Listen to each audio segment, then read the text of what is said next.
വളരെ പ്രധാനപ്പെട്ട ഒരു അനുശോചന സന്ദേശം കൂടി പ്രേക്ഷകരെ ഒരിക്കൽ കൂടി കേൾപ്പിക്കട്ടെ. 1977 മദ്രാസിലെ ഫിലിം ആൻഡ് ടെലിവിഷൻ ഇൻസ്റ്റിറ്റ്യൂട്ടിൽ നിന്നും സിനിമാ അഭിനയത്തിൽ ഡിപ്ലോമ എടുത്തത് ശ്രീനിവാസൻ. അവിടെ സൂപ്പർ താരം രജനീകാന്ത് അദ്ദേഹത്തിൻ്റെ സഹപാഠിയായിരുന്നു. ഇപ്പോൾ ശ്രീനിവാസന്റെ വിയോഗത്തിൽ അതിനുശേഷം വളരെ സുദീർഘമായ ഒരു സ്നേഹബന്ധവും വ്യക്തിബന്ധവും കാത്തുസൂക്ഷിക്കാൻ ഇരുവർക്കും കഴിഞ്ഞിട്ടുണ്ട്. അതിന് ദൃഷ്ടാന്തമാണ് നമ്മൾ ഈ കാണുന്ന ദൃശ്യങ്ങളൊക്കെ തന്നെ. ഇപ്പോൾ ശ്രീനിവാസന്റെ വിയോഗത്തിൽ അനുശോചനം അറിയിക്കുന്നു സൂപ്പർ താരം രജനീകാന്ത്. കേൾക്കാം. It is shocking to know that my good friend Srinivasan is no more. He was my classmate in Film Institute, excellent actor and a very good human being. Let his soul rest in peace.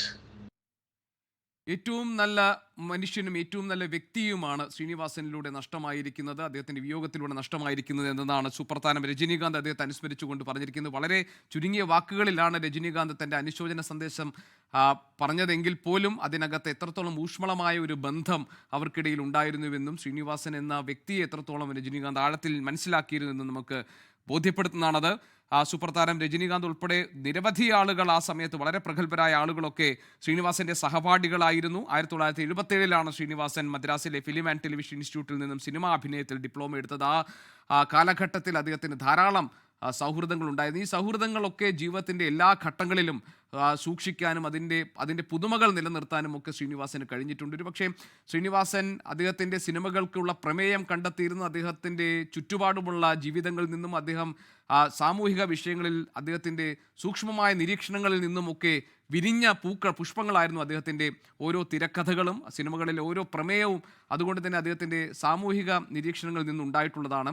അതുകൊണ്ട് ഒരു ഇരുണ്ട ഹാസ്യത്തെ മലയാള സിനിമയിൽ അവതരിപ്പിക്കാൻ ശ്രീനിവാസന് കഴിഞ്ഞു. അനന്യമായ തിരക്കഥകളിലൂടെ അതേസമയം തന്നെ സാധാരണത്വവും ലാളിത്യവും ഒക്കെ നിറഞ്ഞ പ്രമേയങ്ങളിലൂടെ മലയാളിയെ ചിരിപ്പിക്കുകയും ചിന്തിപ്പിക്കുകയും ചെയ്ത സഹൃദനായ ഒരു കലാകാരനെയാണ് നമുക്ക് നഷ്ടമാകുന്നത്. ശ്രീനിവാസന്റെ വിയോഗം ആ അർത്ഥത്തിൽ മലയാള സിനിമയ്ക്ക് ഒരു തീരാ നഷ്ടമാണ്.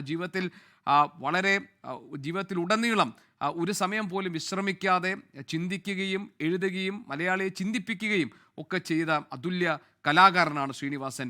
48 വർഷം നിറഞ്ഞു നിന്ന സിനിമാ ജീവിതം, ആ സിനിമാ ജീവിതത്തിന് ഇവിടെ തിരശീല വീഴുകയാണ്. അതേസമയം തന്നെ ശ്രീനിവാസന്റെ പേനത്തുമ്പിൽ നിന്നും വിടർന്ന ആ നല്ല മുഹൂർത്തങ്ങൾ, ആ നർമ്മ മുഹൂർത്തങ്ങൾ, ആ കഥാപാത്രങ്ങളൊന്നും തന്നെ മലയാളിയുടെ ജീവിതത്തിൽ നിന്ന് ഒരിക്കലും അടർന്നു പോകാത്ത ഒന്നാണ് എന്ന് നമുക്ക് എല്ലാവർക്കും അറിയാം. എസ് വിജയകുമാർ, വളരെ വൈകാരികമായ ഒരു പ്രതികരണമാണ് അദ്ദേഹത്തിൻ്റെ അടുത്ത സുഹൃത്തും സിനിമയിൽ അദ്ദേഹത്തിനോടൊപ്പം പ്രവർത്തിക്കുകയും ചെയ്ത സംവിധായകൻ സത്യൻ അന്തിക്കാടിൽ നിന്നുണ്ടായിട്ടുള്ളത്. ഇരുവരിൽ നിന്നും ഉണ്ടായിരിക്കുന്ന ഏറ്റവും മികച്ച സിനിമകൾ മലയാളിയെ സംബന്ധിച്ച് എക്കാലത്തും മലയാളിയുടെ ഓർമ്മകളിൽ നിറഞ്ഞു നിൽക്കുന്നതാണ്. സത്യൻ അന്തിക്കാടിൻ്റെ അതിവൈകാരികമായ പ്രതികരണം നമുക്ക് ലോകത്തെവിടെയായാലും ഏത് സമയത്തും 24 വാർത്തകളും ഓഗ്മെന്റഡ് റിയാലിറ്റി പാക്കേജുകളും എക്സ്പ്ലെയിനറുകളും വിശദമായി കാണാൻ ഞങ്ങളുടെ യൂട്യൂബ് ചാനൽ നിങ്ങൾക്ക് സബ്സ്ക്രൈബ് ചെയ്യാം.